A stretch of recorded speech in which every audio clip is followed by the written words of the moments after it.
Good morning students. હવે ગયા લેક્ચરની અંદર આપણે કાર્બન અને તેના સંયોજનો નામના ચેપ્ટરમાં એક ખૂબ જ અગત્યની વસ્તુ શીખા. સૌથી પહેલાં એમાં આવે છે સમાનધર્મી શ્રેણી અને ત્યારબાદ કાર્બનિક સંયોજનનું નામકરણ શીખા. એના ઉપરથી તમને અમુક ઉદાહરણ આપ્યા હતા, એ ઉદાહરણ આપણે ગણ્યા. હવે આપણે આગળ વધશું અને આજે આપણે વાત કરવાની છે કાર્બનિક સંયોજનોની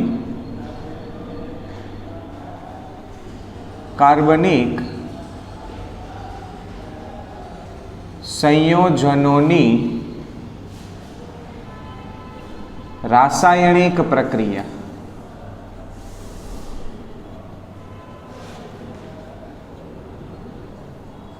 ચાલો, કાર્બનિક સંયોજનોની રાસાયણિક પ્રક્રિયા. એમાં સૌથી પહેલી પ્રક્રિયા છે એ દહન પ્રક્રિયા. ચાલો, દહન એટલે શું?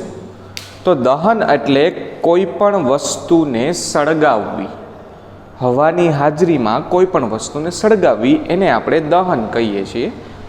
દહન એ એક પ્રકારનું ઓક્સિડેશન છે, બરાબર. ચલો, સૌથી પહેલાં આપણે પ્યોર કાર્બનનું દહન કરીએ. પ્યોર કાર્બનનું તો આપણે દહન કરો તમે, C+O2 એટલે એમાંથી બનશે CO2. ક્લિયર બધાને? CO2 કાર્બન પૂરતા પ્રમાણમાં હવાની હાજરીમાં સળગી કાર્બન ડાયોક્સાઇડ બનાવે છે, બરાબર. હવે બીજું ઉદાહરણ લઈએ. જોજો વ્યવસ્થિત રીતે, હું તમને જે કહેવા માંગુ છું એ સમજવાની કોશિશ કરજો. મારી પાસે CXHY પ્રકારનું સંયોજન છે. હું સામાન્ય સૂત્ર બનાવું છું. CXHY પ્રકારનું મારી પાસે એક આણ્વીય સૂત્રવાળું સંયોજન છે. એને મારે સળગાવવું છે. એને હું હવાની હાજરીમાં, ઓક્સિજનની હાજરીમાં સળગાવવા માંગુ છું. નિયમ યાદ રાખજો, જેટલા કાર્બન એટલા કાર્બન ડાયોક્સાઇડ. અહીંયા X કાર્બન છે તો એટલા જ કાર્બન ડાયોક્સાઇડ. જેટલા હાઇડ્રોજન એનાથી અડધા પાણીના અણુ. Y હાઇડ્રોજન છે તો એના અડધા પાણીના અણુ, એટલે Y/2H2O. ફરીથી, જેટલા કાર્બન એટલા કાર્બન ડાયોક્સાઇડ, જેટલા હાઇડ્રોજન એનાથી અડધા પાણીના અણુ. હવે ઓક્સિજન કેટલો વપરાશે જોવો જોઈએ. તો અહીંયા O2 અને CO2 માં O2. જો X જેટલા CO2 બનતા હોય તો CO2 માટે ઓક્સિજન કેટલો વપરાણો હોય? X, કેમ કે બેયમાં O2 છે. હવે H2O માં એક ઓક્સિજન છે અને ઓક્સિજનમાં બે ઓક્સિજન છે. O2 ની અંદર બે ઓક્સિજન છે, ડાયોક્સિજન. મતલબ કે આના હું બે અણુ લઉં, આનો એક અણુ લઉં તો એ બે પાણીના અણુ બનાવે. તો પાણીના જેટલા અણુ હોય એનાથી અડધા O2 વપરાય. એટલે પાણીના અણુ છે Y/2, તો વપરાય કેટલા? Y/4. એટલે Y/4 O2. X + Y/4 જેટલા ઓક્સિજનના અણુ વપરાય. હવે આનું આપણે સિમ્પલ ને સાદું ઉદાહરણ જોઈએ. ચાલો, સૌથી પહેલાં હું મિથેન સળગાવું, CH4 વત્તા ઓક્સિજનની જગ્યા હું અત્યારે ખાલી રાખું છું, છેલ્લે રાખીશ. જેટલા કાર્બન એટલા કાર્બન ડાયોક્સાઇડ. એક કાર્બન છે તો એક કાર્બન ડાયોક્સાઇડ. જેટલા હાઇડ્રોજન એના અડધા પાણીના અણુ. 4 હાઇડ્રોજન છે તો 2 પાણીના અણુ. ચાલો, હવે ઓક્સિજન કેટલા વપરાશે? તો 1 ઓક્સિજન કાર્બન ડાયોક્સાઇડ માટે વપરાય. એટલે X = 1, એટલે 1 + Y/4. Y બરાબર છે 4, 4/4 એટલે 1, 1 + 1 એટલે 2. અથવા તો CO2 માં જેટલા હોય મોલ એટલા વત્તા પાણીના અડધા, એટલે 1 + 2 ના અડધા 2, 1, એટલે 1 + 1 2 વપરાય. ચાલો, C4H10 બ્યુટેન સળગાવીએ, 4 કાર્બનના અણુ છે એટલે 4 CO2, 10 હાઇડ્રોજન છે તો 5 H2O. ચાલો 4 વત્તા 2.5, આના અડધા 2.5 થાય ને, આ 4 O2 છે એટલે 4, ઓક્સિજન છે એટલે અડધા કરવાના, 4 વત્તા 2.5 6.5 તો લખાય નહીં એટલે 13/2 6.5 થાય ને, બરાબર. ચાલો C6H6, 6 કાર્બન તો 6 CO2, 6 હાઇડ્રોજન તો 3 H2O, બરાબર. હાલો 6 વત્તા 1.5 એટલે 7.5 એટલે કે 15/2 O2. આ રીતે તમે કોઈ પણ કાર્બનિક સંયોજનની રાસાયણિક પ્રક્રિયા બનાવી શકો છો, કોઈ ના પાડે નહીં. હવે આપણી પાસે આલ્કેન, આલ્કીન અને આલ્કાઇનનું સામાન્ય સૂત્ર છે તો એના ઉપરથી એની દહનની પ્રક્રિયા બનાવીએ જોઈએ. ચાલો સૌથી પહેલાં આલ્કેન માટે CnH2n+2, આને આપણે સળગાવવું છે આલ્કેનને, કોઈ પણ આલ્કેનને. તો જેટલા કાર્બન એટલા કાર્બન ડાયોક્સાઇડ તો NCO2, 2n+2 એને અડધા કરો એટલે n+1 H2O. તો O2 કેટલા આવશે જોવો જોઈએ, n વત્તા n+1/2. હાલો પહેલાં એનું સાદું રૂપ આપી દઈ, n વત્તા n+1/2. હાલો 2 અહીંયા જોતા હોય તો 2n + n વત્તા 1/2 એટલે કે 3n+1/2. આનું સાદું રૂપ આપો એટલે આટલું થાય ને. તો ઓક્સિજન કેટલું આવશે, 3n+1/2 O2. આ આપણું આલ્કેન માટે થયું. હવે આલ્કીન માટે CnH2n. ચાલો NCO2 કેમ કે n જેટલા કાર્બન છે, હાઇડ્રોજનનું અડધું પાણી એટલે 2n ના અડધા NH2O. હાલો n વત્તા n/2, n વત્તા n/2 એટલે એનો જવાબ આવે 3n/2 વત્તા 3n/2 O2. એવી રીતે આલ્કાઇન માટે CnH2n-2, બરાબર. ચાલો n જેટલા CO2 અને n-1 જેટલા H2O.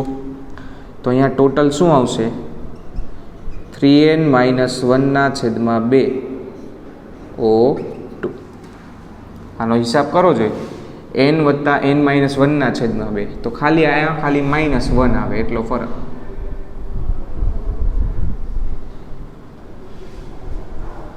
બરાબર, સમજાઈ ગયું બધાને? તો આ 3 પ્રક્રિયાઓ કેના માટે થઈ, તો આલ્કેન, આલ્કીન અને આલ્કાઇનના દહન માટે. હવે એક જોવા જેવી વસ્તુ ખાસ ધ્યાન આપજો, બેયના દહનમાં તફાવત શું છે. ચાલો હવે મેં એક પ્રવૃત્તિ એમાં ટેક્સ્ટ બુકમાં આપેલી છે 4.3 અને 4.4. એ પ્રવૃત્તિ ખાસ ધ્યાનથી જોવા જેવી છે. એ પ્રવૃત્તિમાં તમને એમ કીધું છે કે તમે કોઈ પણ કાર્બનિક સંયોજન લીધું છે અને એને તમે સળગાવો છો અને એની ઉપર તમે એક પાત્ર રાખેલું છે, બરાબર. જો તમે એને સળગાવો ને કાળા ધુમાડાવાળી જ્યોત નીકળે તો પાત્રની ઉપર મેસ જમા થશે કાળી, બરાબર. તો એ મેસ શા માટે જમા થાય છે એ હું તમને કારણ આપું. જ્યારે કોઈ પણ વસ્તુનું અપૂરતું દહન થાય, અપૂર્ણ દહન થાય ત્યારે એ કાર્બન મુક્ત કરે, અને એ કાર્બન એટલે એ મેસ કાળા કલરની. તો સંતૃપ્ત સંયોજનો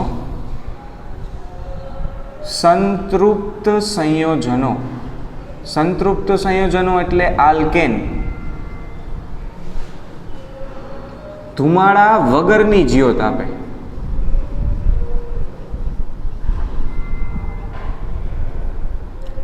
જ્યારે અસંતૃપ્ત સંયોજનો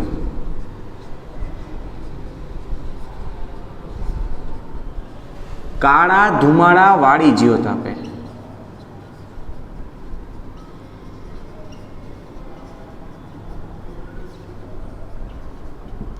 એટલે કે મેસ જમા થાય. બરાબર. હવે મારી પાસે સંતૃપ્ત સંયોજન છે, પરંતુ એને હું પૂરતા પ્રમાણમાં ઓક્સિજન નથી આપતો, એટલે નીચેથી બર્નરમાંથી હવાનો ગેપ બંધ કરી દઉં છું, તો એ અસંતૃપ્ત સંયોજન છે, સંતૃપ્ત સંયોજન છે, એ પણ કાળા ધુમાડાવાળી જ્યોત આપશે. કેમ? કારણ કે એને પૂરતો ઓક્સિજન મળતો નથી, અને પૂરતો ઓક્સિજન ન મળે તો એ કાળા ધુમાડાવાળી જ્યોત આપે. આનું હું તમને એક ઉદાહરણ આપું. બરાબર. ઘરે આપણી પાસે જે ગેસ હોય, સ્ટવ, એ સ્ટવની અંદર તમે જોયું હશે ઘણીવાર વાસણ કાળા થઈ જાય. એ વાસણ કાળા કેમ થાય? તળિયેથી. કારણ કે સ્ટવની અંદર જે હોલ્સ છે, બધા નાના નાના ઝીણા ઝીણા તમે હોલ્સ જોયા હશે, એ હોલ્સની અંદર અપૂર્ણ દહનના લીધે મેસ ભરાઈ ગઈ હોય, અને મેસ ભરાઈ જવાના લીધે જે જ્યોત બહાર આવે છે એ બ્લુ કલરની ન આવે, લાલાશ પડતા પીળા કલરની જ્યોત આવે બહાર, અને એના લીધે વાસણ તળિયેથી કાળું થઈ જાય. હવે તમે જોયું હશે ઘણીવાર મમ્મીને એ સ્ટવના કાણા સાફ કરતા જોયા હશે, જેથી અંદરથી કાળા કલરનો પદાર્થ નીકળતો હોય, અને એક વ્યવસ્થિત હોલ બધા સાફ થઈ જાય તો અંદર વ્યવસ્થિત હવાનું પ્રમાણ જાય, અને હવાનું પ્રમાણ વ્યવસ્થિત જાય તો વાસણ કાળા થાય નહીં. બીજો ફાયદો હું તમને કહું એનો, કે જો તમે સાફ ન કરો તો તમારું બળતણ એટલે કે ગેસ એનો વ્યય થાય છે, કેમ કે એનું સંપૂર્ણ દહન થતું નથી, તો એનાથી પૂરતા પ્રમાણમાં તમને ઉર્જા મળતી નથી, અને પૂરતા પ્રમાણમાં તમને ઉર્જા ન મળે એનો મતલબ કે તમે જે ગેસ વાપરો છો એ ગેસ વ્યય પામે છે. બરાબર. એટલા માટે વ્યવસ્થિત એને સાફ કરવું જોઈએ. હવે હું વાત કરું તમને, તો અમુક પદાર્થ જ્યોત આપે ને અમુક પદાર્થ જ્યોત ન આપે. એનું એક હું સીધું ને સાદું તમને હું ઉદાહરણ આપું. ગામડામાં તમે ક્યાંય ગયા હોય, ત્યાં તમે કોલસાની સગડી જોઈ હશે. રોજ સાંજે રસોઈ કરતી વખતે કોલસાની સગડી સળગાવે, અને એની અંદર કોલસા ગોઠવેલા હોય. શરૂઆતમાં એમાંથી જ્યોત નીકળતી હોય, પણ પછી તમે જોયું હશે તો કોલસા માત્ર લાલાશ પડતા કલરના તમને ઝમકતા દેખાશે, પણ એમાંથી કોઈ જ્યોત બહાર નહીં આવતી હોય, એ લાલાશ પડતા થઈ જાય. બીજું હું તમને ઉદાહરણ, શિયાળામાં તમે તાપણું કરો ત્યારે છેલ્લે દેતવા વધે. બરાબર. જે લાકડું તમે સળગાવ્યું એના દેતવા વધે. એ જે દેતવા છે એમાંથી કોઈ જ્યોત બહાર ન આવતી હોય, પણ એમાંથી ગરમી પુષ્કળ આવતી હોય. મારો કહેવાનો મતલબ એમ છે, જ્યારે કોઈ પણ કાર્બનિક પદાર્થ સળગે ત્યારે એ જ્યોત આપે કે ન આપે? સમજાણું? તો જ્યારે વાયુમય પદાર્થ સળગે,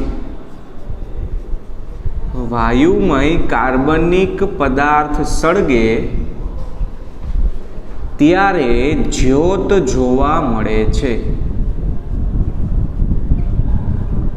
અથવા તો પ્રવાહી. વાયુમય અથવા પ્રવાહી પદાર્થ સળગે ત્યારે આપણને જ્યોત જોવા મળે છે. ઘરે આપણે ગેસ છે એ તમે સળગાવો તો તમને બ્લુ કલરની જ્યોત દેખાય છે ને?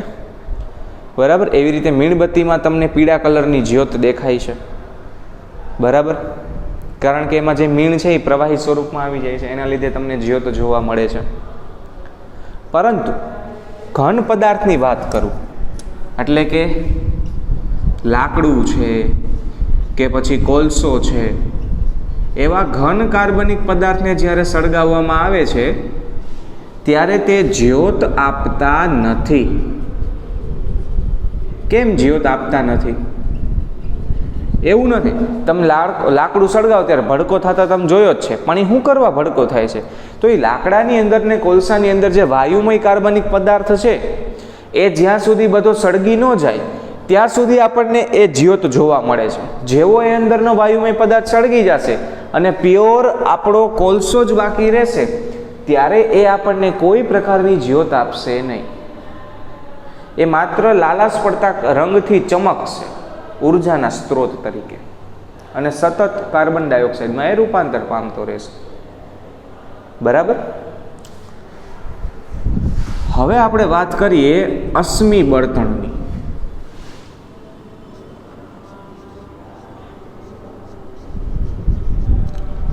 અશ્મિ બળતણ એટલે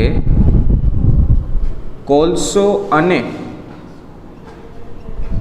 પેટ્રોલિયમ અને કુદરતી વાયુ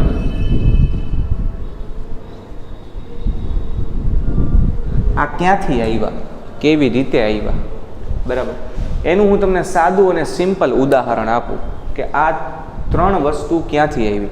તો તમને ખબર છે કે આપણે પેટ્રોલિયમ, કોલસો અને કુદરતી વાયુ એ પૃથ્વીના પેટાળમાંથી મેળવીએ છીએ, જમીનની અંદરથી ઊંડાણમાંથી મેળવીએ છીએ. પણ યા કેવી રીતે આવ્યા, તો એની હું તમને સાદી ને સિમ્પલ એવી વાર્તા કહું. બરાબર. તો ભાઈ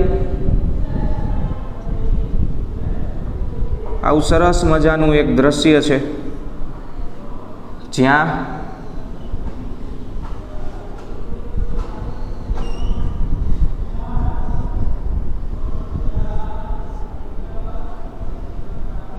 ડાયનોસોર્સ ફરે છે. આ ડાયનોસોર વખતની વાત કરું છું, સમજજો વ્યવસ્થિત રીતે. ડાયનોસોર વખતની વાત કરું છું, જ્યારે ઉડતા ડાયનોસોર હતા, શાકાહારી ડાયનોસોર હતા, ત્યારે પૃથ્વી ઉપર પુષ્કળ પ્રમાણમાં હરિયાળી હતી કે ભાઈ પુષ્કળ પ્રમાણમાં વૃક્ષો હતા, અલગ અલગ પ્રકારના પ્રાણીઓ હતા જે અત્યારે અસ્તિત્વ નથી ધરાવતા.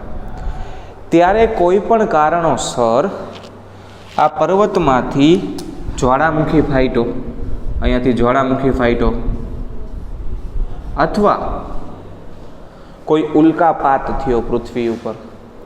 કારણ ખબર નથી શું કરવા થયું હોય, પણ કોઈ એવું કારણ ઊભું થયું જેના લીધે આ જીવંત જીવસૃષ્ટિ એટલે કે ડાયનોસોર છે, આ વૃક્ષો છે, એ દરેક વસ્તુ જમીનમાં દટાઈ ગઈ. એટલે કે એની ઉપર જમીન આવી ગઈ. આ જીવતી વસ્તુની ઉપર કંઈક જમીન આવી ગઈ. એટલે જીવતે જીવતા દરેક દટાઈ ગયા. બધા વૃક્ષો દટાઈ ગયા, બધા ડાયનોસોર દટાઈ ગયા, સમુદ્રી જીવો દટાઈ ગયા, આવું બધું થયું. પછી ધીમે ધીમે સમય પસાર થયો એટલે એમના મૃતદેહો છે એનું કોહવાવાનું ચાલુ થયું. પણ ઉપર જમીનનું સ્તર આવી ગયું હોવાથી એમને પૂરતા પ્રમાણમાં ઓક્સિજન મળે નહીં. હવે પૂરતા પ્રમાણમાં ઓક્સિજન ના મળે એના લીધે એમનું જે વિઘટન છે શરીરનું, એમના શરીરની કોહવાવાની પ્રક્રિયા છે એ સરખી રીતે થઈ શકી નહીં. અને ઉપરથી અતિશય દબાણ વધતું ગયું, કેમ કે જેમ સમય જશે એમ ઉપર જમીનનો થર લાગતો જશે. તમે એ વસ્તુ એક્સપિરિયન્સે કરેલી હશે કે તમારા ઘર આંગણે જે રોડ છે એ ધીમે ધીમે તમે ઉપર આવતા જોયો હશે સમયની સાથે. તમે 5 વર્ષ પહેલાં એ રોડ કદાચ યાદ હોય તો એ ઘણો નીચે હશે. અત્યારે એ રોડ એનાથી ઓછામાં ઓછો 1.5 ફૂટ જેટલો ઉપર આવી ગયો હશે. એનું કારણ કેમ કે આપણે ભાઈ એની ઉપર જ નવા રોડ બનાવતા જાય છે. એની જેમ જમીનની ઉપર જ નવી જમીનનું સ્તર લાગતું જતું હોય. સમજાણું? એના લીધે થાય શું કે અતિશય દબાણ વધતું ગયું આ બધી વસ્તુ ઉપર, અને અતિશય દબાણ અને ઊંચા તાપમાનના વચ્ચે એમનું અજારક શ્વસન વડે એમના શરીરનું વિઘટન થયું અને એમાંથી કોલસો, પેટ્રોલિયમ, કુદરતી વાયુ જેવી વસ્તુ બની.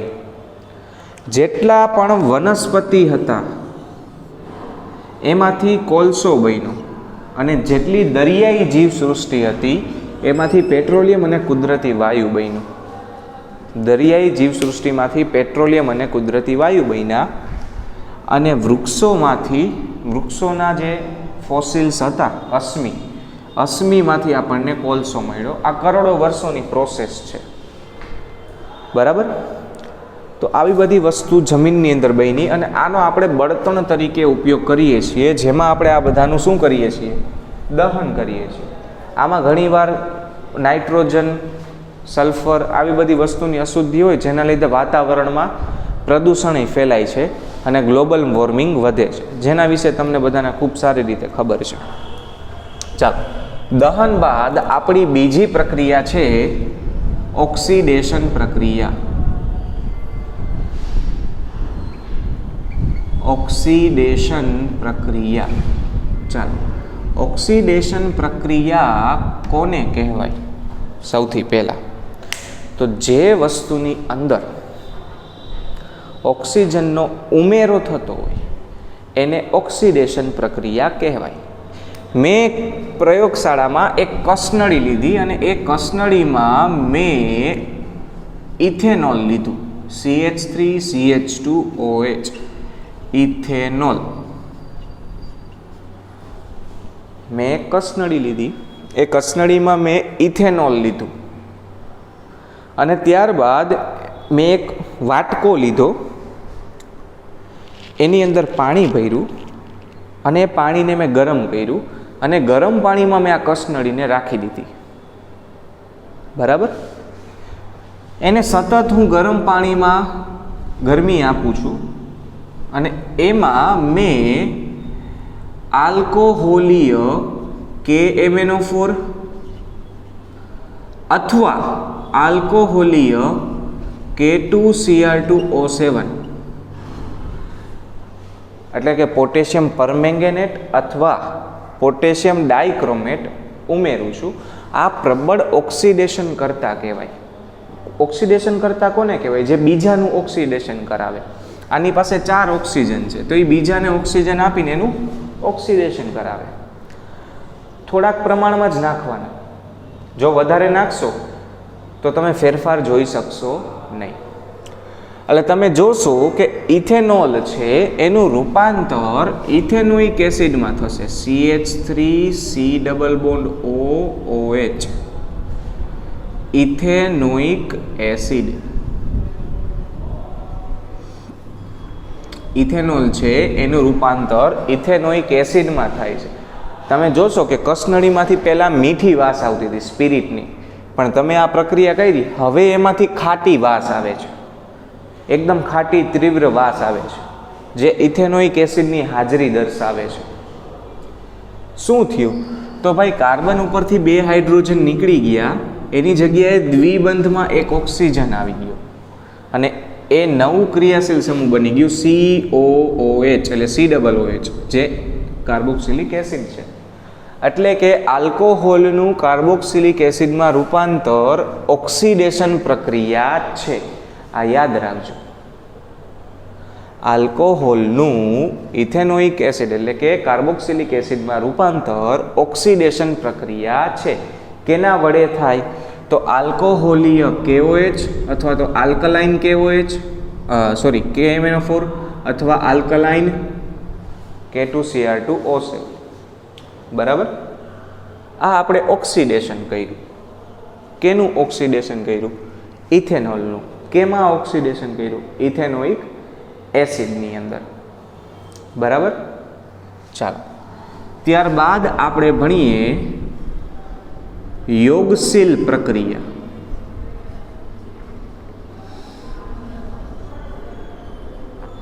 હાલો, યોગશીલ પ્રક્રિયા કહેવાય કોને? યોગશીલ એટલે કે સરવાળો. યોગશીલ એટલે કે સરવાળો. ચલો, મારી પાસે એક અસંતૃપ્ત સંયોજન છે જેમાં કાર્બન કાર્બન દ્વિબંધ છે. એટલે કે મેં કોઈ પણ આલ્કીન લીધું છે. શું લીધું છે ભાઈ? આલ્કીન.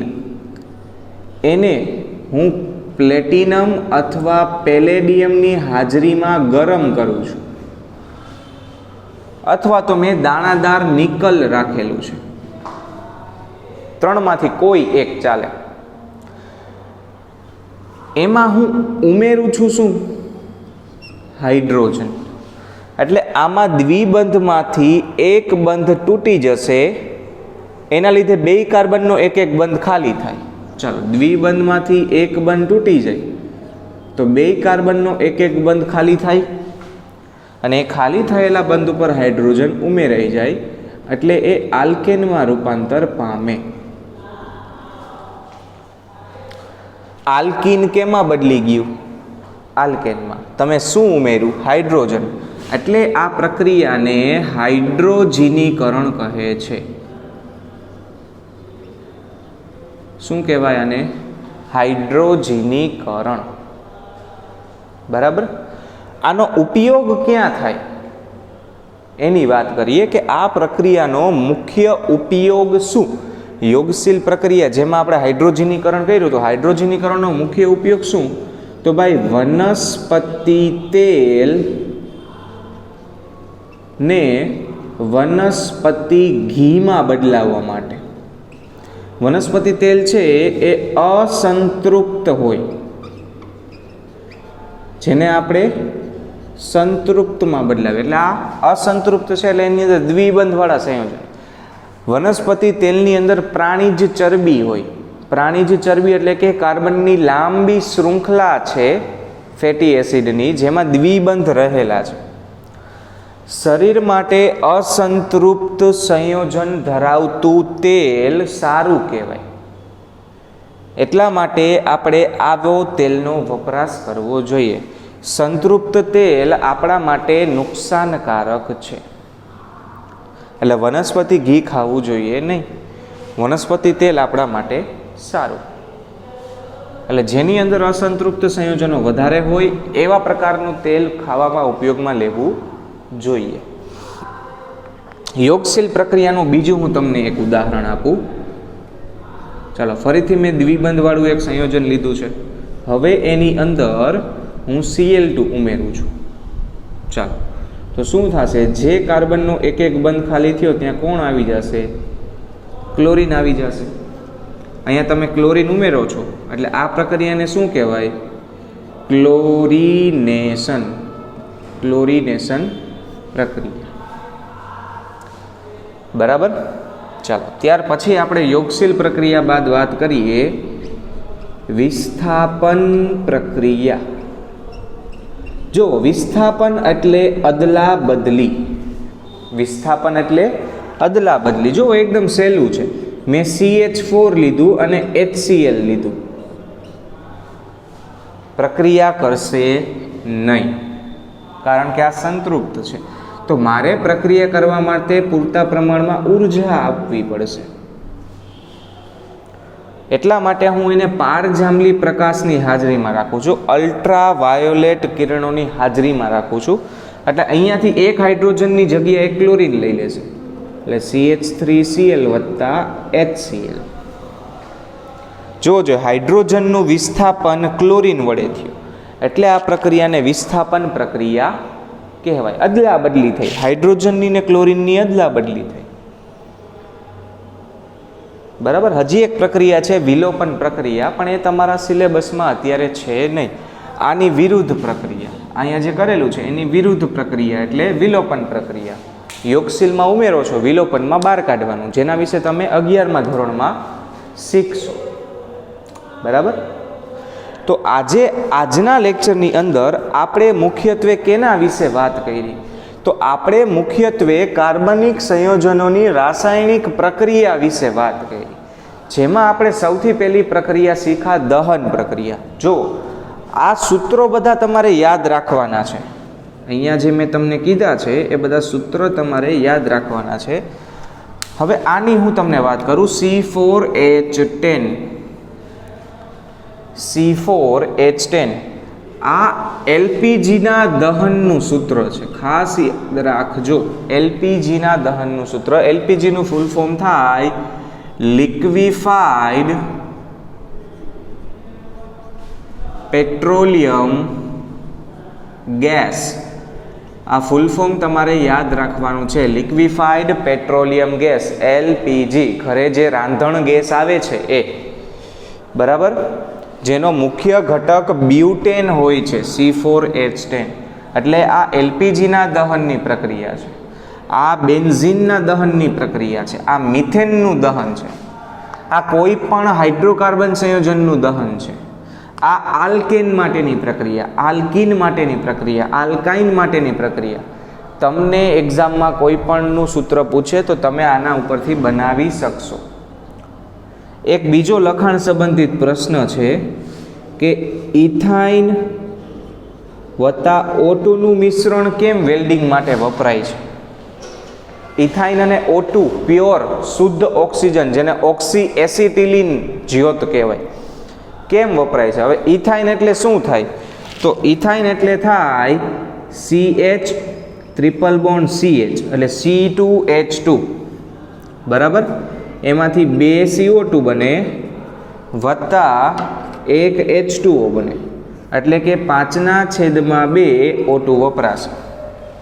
જ્યારે આ પ્રક્રિયા સંપૂર્ણ દહન પામે છે ત્યારે મને 3000 ડિગ્રી સેલ્સિયસ જેટલું તાપમાન મળે છે.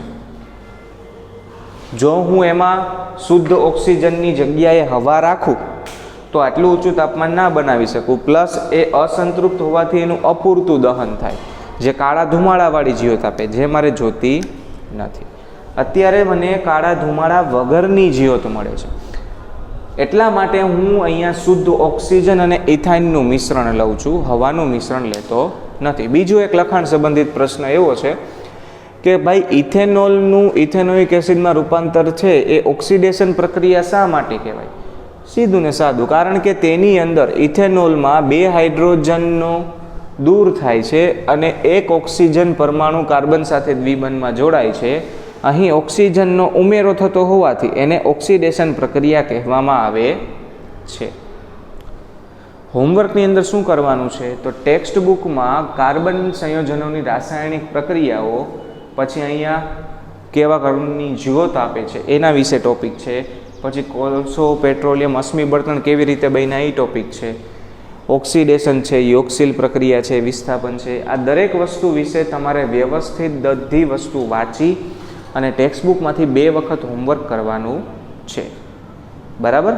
આજના લેક્ચરમાં આપણે વિસ્થાપન પ્રક્રિયા સુધી ભણ્યા.